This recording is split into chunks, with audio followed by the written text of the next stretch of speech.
हमारी संस्कृति, हमारे संस्कार सदा रहें हमारे साथ। सब्सक्राइब करें तिलक।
विकटासुर, कृष्ण के भ्राता बलराम ने तुम्हारे भाई प्रलयासुर की हत्या की थी।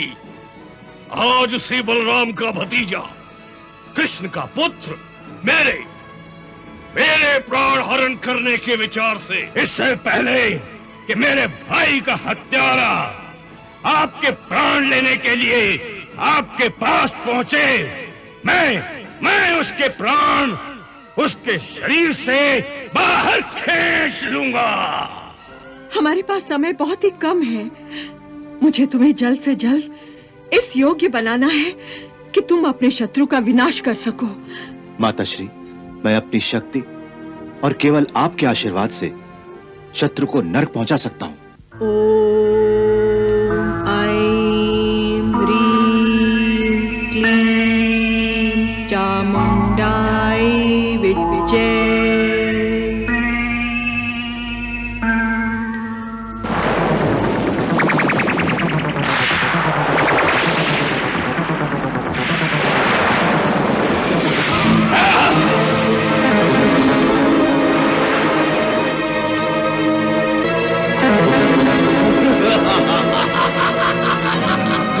चंबासुर, बड़ा हो जा, बड़ा हो जा।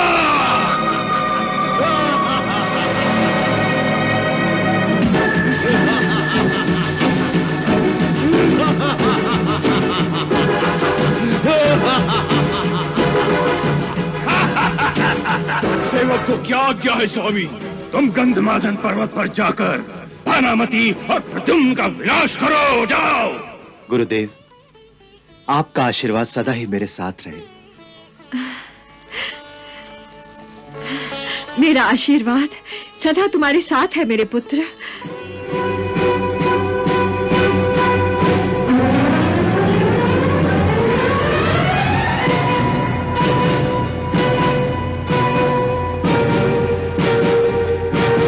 गुरुदेव, शिक्षा तो अब समाप्त हो चुकी है, परंतु आपने गुरुदक्षिणा की मांग नहीं की। तुम मुझे गुरु दक्षिणा देना चाहते हो ना? हाँ गुरुदेव। तो उठो वत्स, गुरु दक्षिणा में शिष्य वही देता है जो गुरु चाहता है। आपकी इच्छा मैं अवश्य पूरी करूंगा गुरुदेव। तो फिर देखो, आसमान से शंबरासुर का भेजा हुआ राक्षस हमें ढूंढता हुआ आ रहा है।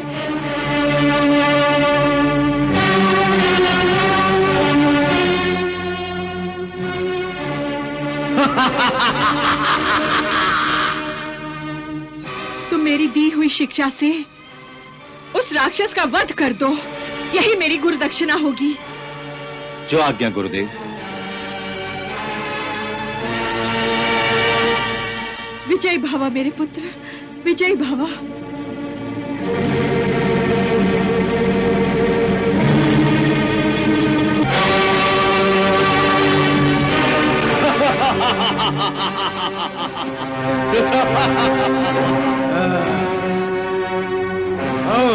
तो तुम यहाँ हो, अब मैं तुम्हें असुरेश्वर के पास ले जाऊंगा।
किसी मायावी से मायावी युद्ध ही करना चाहिए।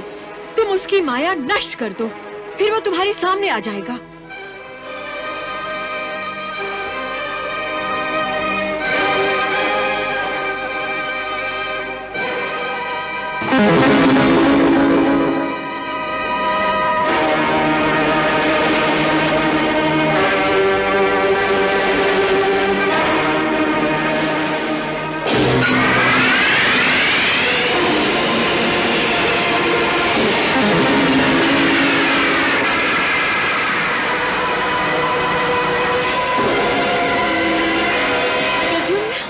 समय मत गवाओ, तुम इसी समय इस राक्षस का वध कर दो, वरना शंबरासुर के कई मायावी असुर इसी समय यहाँ आ जाएंगे।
मैंने कहा था ना, मेरा कोई वध नहीं कर सकता, मुझे कोई मिटा नहीं सकता।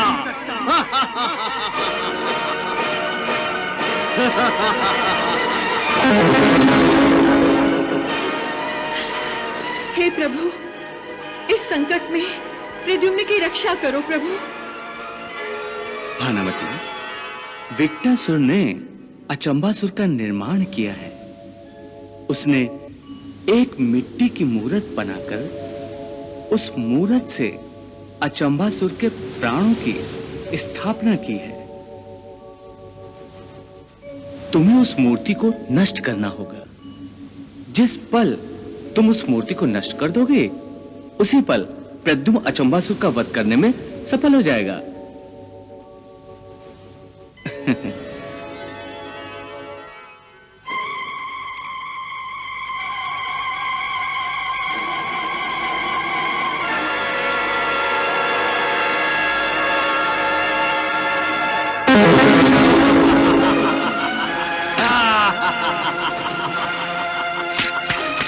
मुझे कोई नष्ट नहीं कर सकता।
मैं तुमसे प्रतिशोध लूंगा। हाँ, मैं तुम्हारा इसी प्रकार वध करूंगा।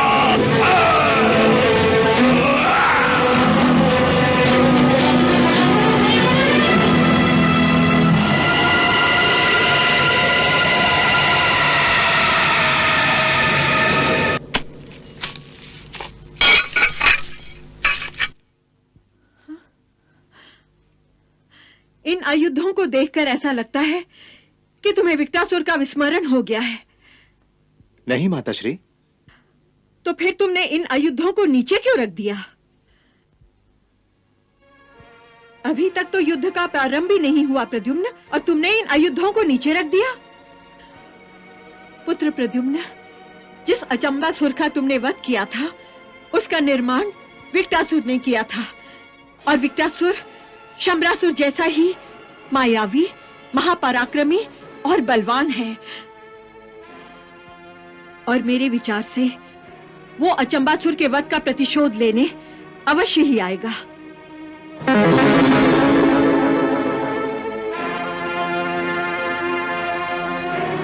इसके बाद तो तुम्हें हर पल सावधान रहना चाहिए। मैं सावधान हूं माताश्री। पुत्र प्रद्युम्न, यदि तुमने अचंबासुर की तरह विकटासुर का भी वध कर दिया तो समझ लो कि युद्ध प्रारंभ होने से पहले ही शंबरासुर का आत्मविश्वास डगमगा गया।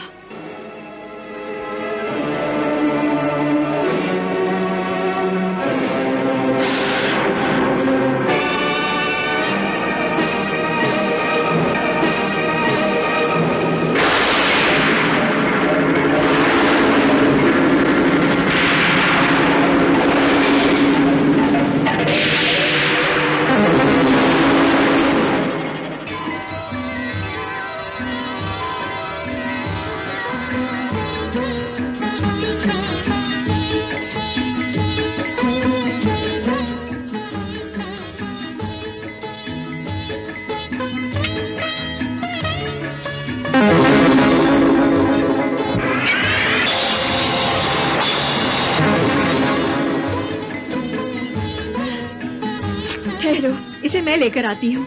जी माताश्री।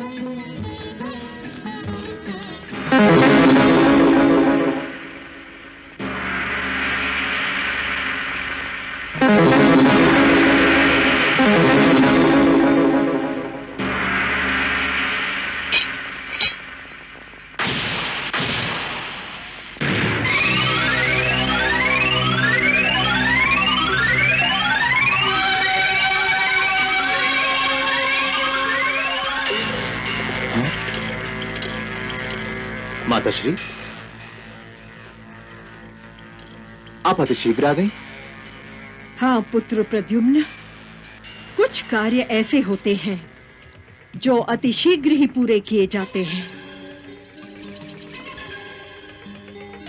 यदि मैं इस हिरण को उठाकर नहीं ले आती तो अन्य वन्य पशु इसे उठाकर ले जाते। अब मैं इस हिरण का स्वादिष्ट व्यंजन बनाऊंगी और तुम्हें अपने हाथों से खिलाऊंगी। लो, इसे जाकर रख दो।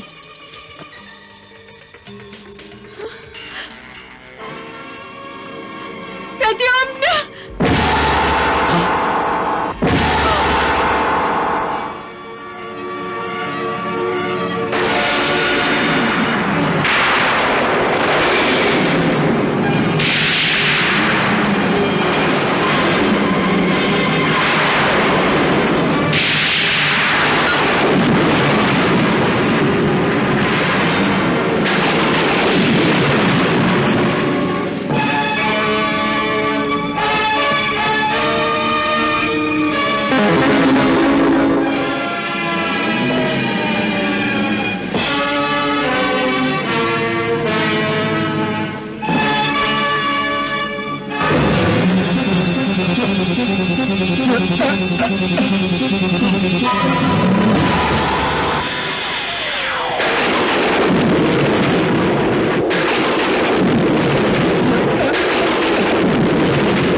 विद्या का प्रयोग करके विकटासुर का प्रतिकार करो।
विकटासुर, जब तक तुम मेरी जीत का समाचार शंबरासुर को कथन नहीं कर देते, तब तक तुम्हारे प्राण तुम्हारे मुंड में अटके रहेंगे।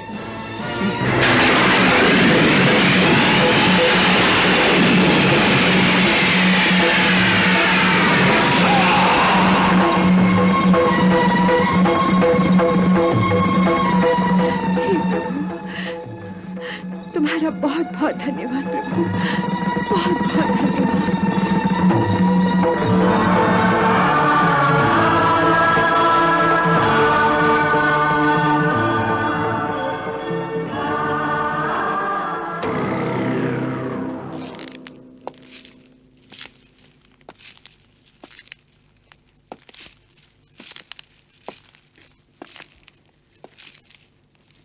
पिताश्री, अब आप विश्राम कीजिए। विश्राम? विकटासुर प्रद्युम्न के साथ युद्ध कर रहा है और मैं विश्राम करूं? नहीं कुंभकेतु, नहीं। मैं एक योद्धा हूं। मेरा साथी शत्रु के साथ युद्ध कर रहा है, फिर मैं विश्राम कैसे कर सकता हूं? परंतु विकटासुर अभी तक आया कैसे नहीं? अवश्य आएगा महारानी, अवश्य आएगा। वो अभी तक असफल नहीं रहा है। वो किसी भी पल आएगा और बताएगा, स्वामी, मैंने प्रद्युम्न का वध कर दिया है। कदाचित वो प्रद्युम्न का सर भी प्रद्युम्न का वध प्रमाणित करने के लिए साथ लेकर आएगा। स्वामी, स्वामी, स्वामी, प्रद्युम्न अजय है। प्रद्युम्न तुम्हारा काल है। प्रद्युम्न के हाथों तुम्हारी मृत्यु निश्चित है। विकटासुर ही क्या, बल्कि आप भी प्रद्युम्न का कुछ बाल बांका नहीं कर सकते। विकटासुर, तुमने मेरा और मेरी मायावी शक्तियों का अपमान किया है। क्षमा करें महाराज, मैं आपको वास्तविकता बताना चाहता था। मुझे खेद है कि मैं आपकी आज्ञा का पालन नहीं कर सका। मुझे दुख है महाराज कि मैं आपकी सेवा पूरी तरह से नहीं कर सका। फिर भी तुम मुझे अपना मुंह दिखाने का साहस कर रहे हो। क्षमा कीजिए स्वामी, मैं यहाँ आना नहीं चाहता था। फिर भी तुम अपनी हार की कहानी मुझे सुनाने चले आए हो। मुझे प्रद्युम्न ने विवश किया स्वामी, प्रद्युम्न ने विवश किया। फिर से तुम मेरे सामने शत्रु की प्रशंसा कर रहे हो। क्षमा करें स्वामी, मैं आपको वास्तविकता बताना चाहता हूँ। प्रद्युम्न ने मेरा वध करके मेरा सर आपके पास भेज दिया है। यह उसकी माया है, माया। जब तक मैं प्रद्युम्न की जीत का समाचार आप तक नहीं पहुंचाता, तब तक मेरे प्राण मेरे मुंड में अटके रहेंगे। स्वामी, अटके रहेंगे। स्वामी, मेरा अंतिम प्रणाम स्वीकार करें।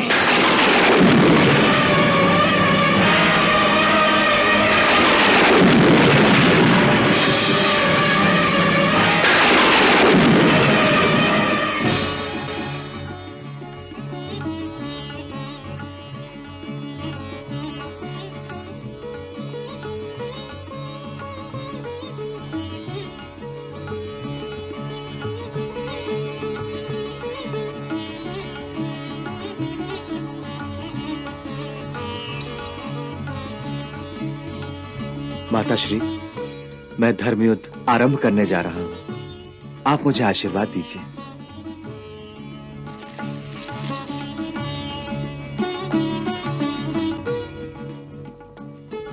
विजयी भव पुत्र, विजयी भव। पुत्र, मैं तुम्हारी माता ही नहीं, तुम्हारी गुरु भी हूं। इसलिए तुम्हें आशीर्वाद देने के साथ साथ मैं तुम्हें कुछ बातें कहना चाहती हूँ। अवश्य माताश्री, मैं आपकी हर बात, हर इच्छा को आपका आदेश मानकर उसका पालन करूंगा। तो पहली बात यह है पुत्र कि शत्रु चाहे कितना भी शक्तिशाली क्यों ना हो, यदि उसके युद्ध का उद्देश्य अधर्म पर आधारित हो तो उसकी सारी शक्तियां मिलकर भी शून्य हो जाती हैं। इसीलिए उसकी शक्ति से कभी भयभीत नहीं होना चाहिए और उसके घर में अचानक घुसकर उसे आश्चर्यचकित कर देना चाहिए। इस तरह तुम युद्ध की घोषणा भी करोगे और युद्ध का पहला चरण भी जीत जाओगे। माताश्री, मैं युद्ध शिक्षा का यह पहला पाठ हमेशा याद रखूंगा। और दूसरी बात यह है पुत्र कि जो युद्ध धर्म की रक्षा के लिए लड़ा जाता है, उसमें यदि अपने प्राण भी दांव पर लगाने पड़े तो पीछे नहीं हटना चाहिए। योद्धा केवल अकेला ही क्यों ना हो, यदि वो अपनी जान हथेली पर रखकर युद्ध करे तो बड़े-बड़े शूरवीर भी उससे मात खा जाते हैं।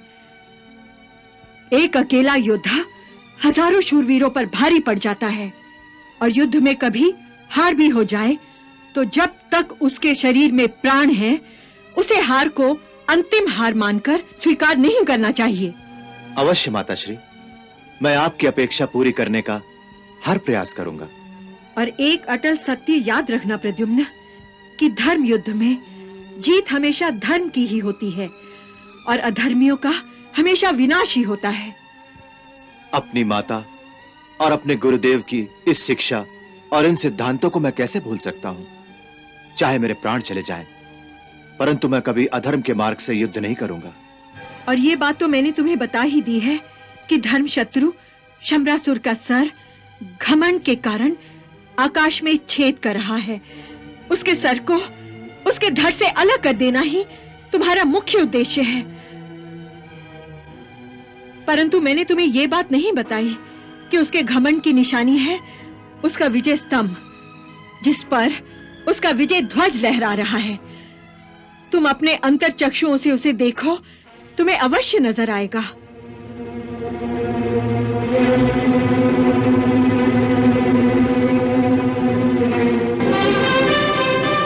शूरवीर महाबलशाली पाताल विजेता राजकुमार कुंभकेतु।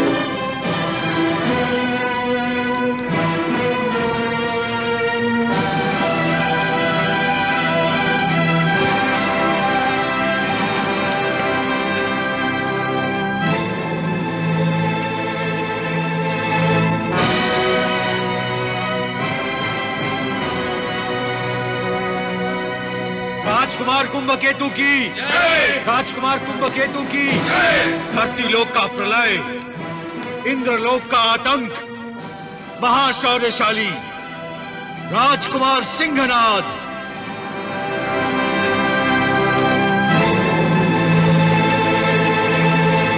राजकुमार सिंहनाद की जय। राजकुमार सिंहनाद की जय। राजकुमार सिंहनाद की जय। शत्रु संहारक, महाविनाशक, वीरों के वीर, महावीर राजकुमार सिंहकेतु।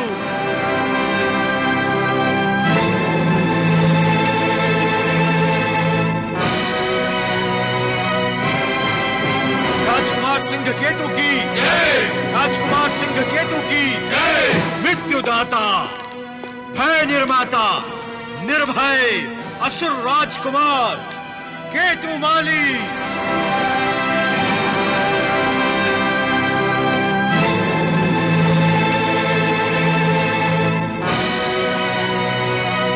राजकुमार केतुमाली की जय। राजकुमार केतुमाली की जय।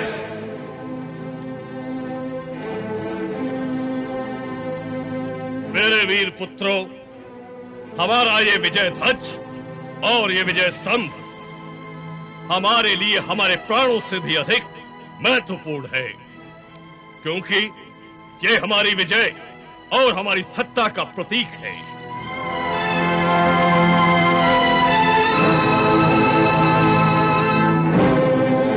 इसीलिए हम इसकी सुरक्षा दिन रात, हर पल, हर क्षण करते रहते हैं। परंतु अब मैं चाहता हूं कि इस विजय स्तंभ की सुरक्षा का दायित्व मेरे चारों वीर पुत्र अपने सर लें। अवश्य पिताश्री, हम ये दायित्व अवश्य निभाएंगे। तुम लोग ये बात भली भांति समझ लो कि चाहे महाप्रलय आ जाए, परंतु इस विजय स्तंभ पर तनिक भी खरोच नहीं आनी चाहिए। हम अपने विजय स्तंभ की आन पर अपने प्राण तक भेंट चढ़ा देंगे, परंतु इसे कोई हानि नहीं पहुंचने देंगे। मुझे पूर्ण विश्वास है कि चाहे धरती पर प्रलय आ जाए, तब भी हमारा ये विजय स्तंभ इसी तरह से खड़ा रहेगा और इस पर हमारी विजय का ध्वज यूं ही लहराता रहेगा।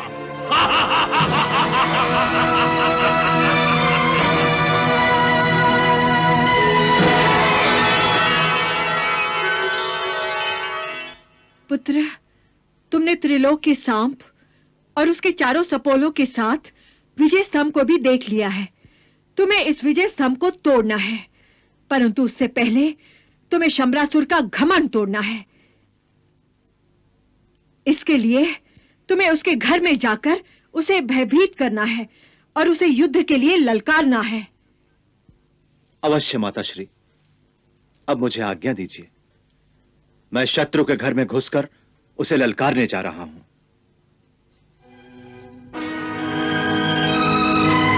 विजय भव पुत्र, विजय भव।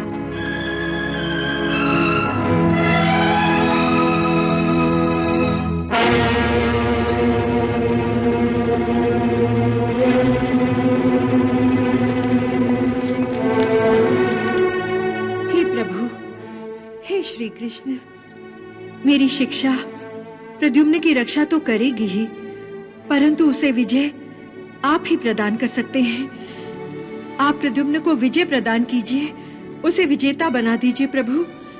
यही मेरी आपसे प्रार्थना है, यही मेरी आपसे प्रार्थना है प्रभु, यही मेरी आपसे प्रार्थना है। मेरे पुत्रों और मेरे सैनिकों, आप सभी जानते हैं कि मैं शंबरासुर त्रिलोक में सर्वशक्तिमान हूं, महान मायापति हूं, जिसके आतंक के भय मात्र से त्रिलोक में प्रलय आ जाती है। मेरी इन्हीं शक्तियों से भयभीत होकर मेरा एक शत्रु चूहे की भांति बिल में छुपा बैठा है। जिस तरह से शेर को देखकर एक चूहा बिल में घुस जाता है, मैंने उसे ढूंढने का प्रयास किया, उसके पीछे अपने असुर दौड़ाए, परंतु उस कायर ने छल से काम लेकर उन्हें नष्ट कर दिया। नष्ट कर दिया है? हाँ, परंतु वो दुष्ट कौन है पिताश्री? उसका नाम है प्रद्युम्न। प्रद्युम्न, प्रद्युम्न। वो बालक जिसका जन्म अभी कल ही हुआ था? हाँ, परंतु तुम लोग उसे बालक समझने की भूल मत करो। रसायन विद्या के प्रयोग से वो बालक से युवक बन चुका है। उसे न तो कोई जानता है और न ही पहचानता है, इसलिए वो अज्ञात है और इसी बात का लाभ उठाते हुए हमारी राज्य में कहीं छुपा बैठा है। मैंने तुम सबको उसी शत्रु के घातक छल से सावधान रहने के लिए यहां बुलाया है। त्रिलोक पर आक्रमण करने से पहले प्रद्युम्न को नष्ट करना अति आवश्यक है।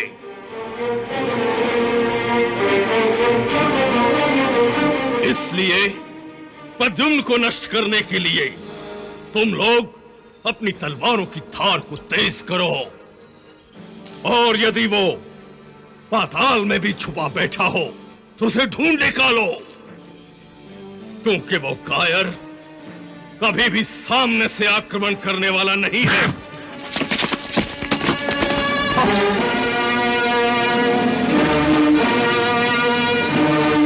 सैनिकों, ये क्या?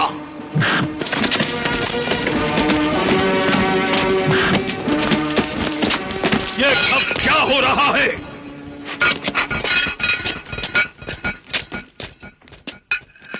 किसने इतनी हिम्मत की जो हमारे सैनिकों को इस तरह फेंक कर हमारा अपमान किया है, हमारे दरबार का अपमान किया है? क्षमा करें महाराज, कोई सरफिरा युवक है जो जबरदस्ती दरबार में घुसने की कोशिश कर रहा था। हमने जब उसे रोकने की कोशिश की तो उसने हम सबको उठाकर अंदर फेंक दिया। और तुम कायरों की भांति ये सब बता रहे हो? अवश्य ही उसकी मृत्यु से यहां खींच लाई है। जाओ, उसे इसी क्षण बंदी बनाकर हमारे सामने प्रस्तुत करो। जो आज्ञा। हे दैत्यराज,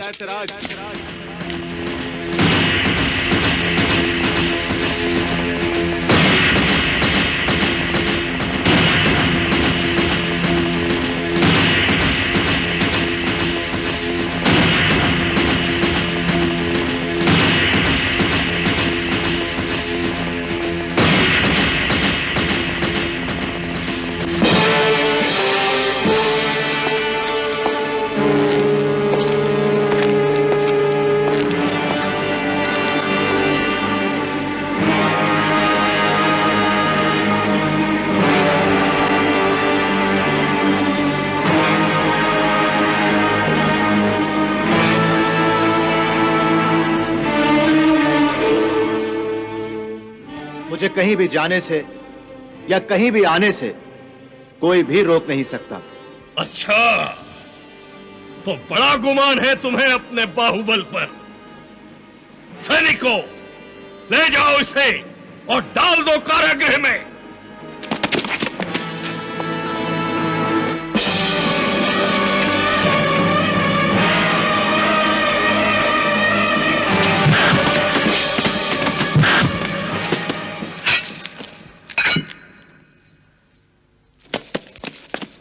रुको!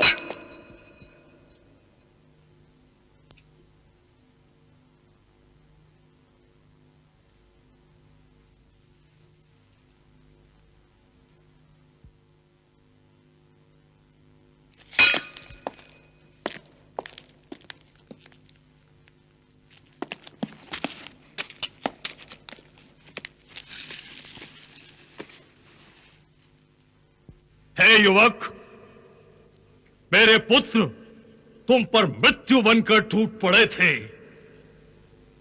फिर भी तुम्हें भय नहीं लगा? मृत्यु से भय कैसा? अपनी मृत्यु से तो कायर डरते हैं। वाह वाह युवक वाह! तुम्हारी बहादुरी ने तो हमारा दिल जीत लिया है। वाह! जीत तो मेरा भाग्य है सुरेश्वर, जिसे कोई बदल नहीं सकता। हे तेजस्वी युवक, अपना परिचय नहीं दोगे हमें? कौन हो तुम और हमारी इस सभा में क्यों आए हो? इससे पहले तो हमने अपने साम्राज्य में तुम्हें कभी नहीं देखा। मैं एक योद्धा हूं और आप ही के साम्राज्य में रहता हूं। तुम्हारा नाम और तुम्हारी पहचान क्या है? मेरी पहचान मेरी शक्ति और विद्याएं हैं। मैंने सभी विद्याएं ग्रहण की हैं और उनका प्रदर्शन करने के लिए ही मैं आपकी सभा में उपस्थित हुआ हूं। यदि आपकी आज्ञा हो तो मैं उनका प्रदर्शन करूं।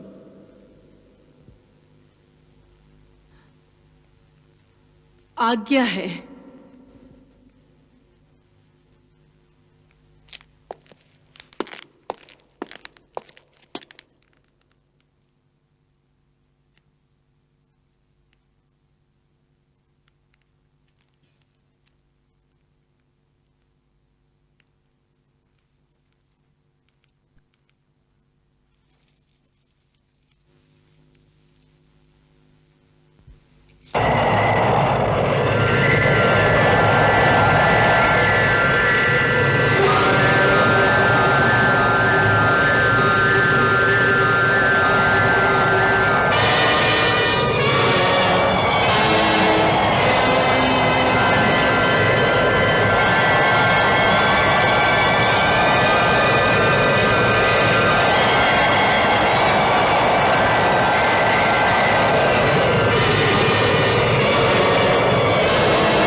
मेरी रक्षा कीजिए महाराज, मेरे बच्चे की रक्षा कीजिए, मेरे पुत्र की रक्षा कीजिए, मेरे प्रद्युम्न की रक्षा कीजिए, मेरे पुत्र की रक्षा कीजिए महाराज, मेरे पुत्र की रक्षा कीजिए महाराज, मेरे प्रद्युम्न की रक्षा कीजिए महाराज।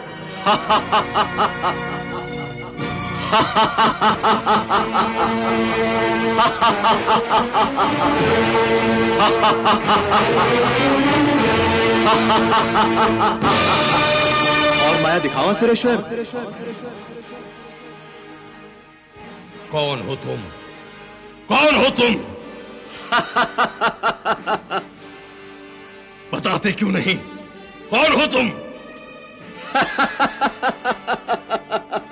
तुम मेरा उपहास कर रहे हो, मेरी अवज्ञा कर रहे हो। जानते हो, शंबरासुर ऐसे अपराध के लिए अपराधी को मृत्युदंड देता है, मृत्युदंड। यदि तुम समझते हो कि शंबरासुर तुम्हारी माया के प्रभाव में आ गया होगा, तो यह तुम्हारी भूल है। मैं स्वयं महान मायावी हूं, त्रिलोकपति हूं, त्रिलोकपति।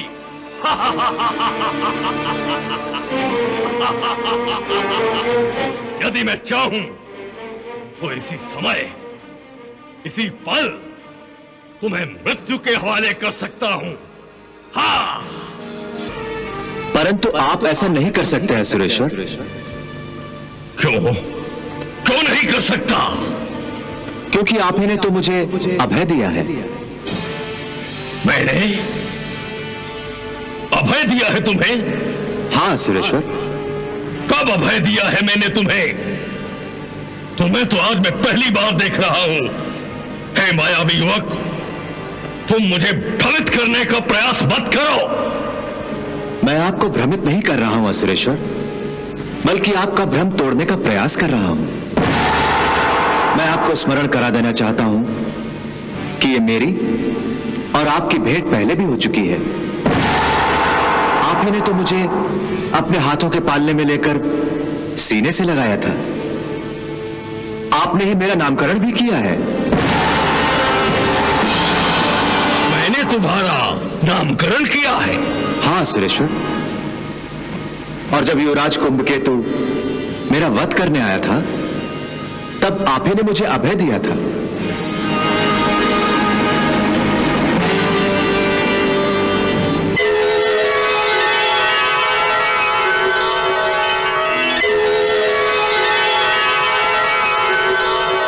कृष्णा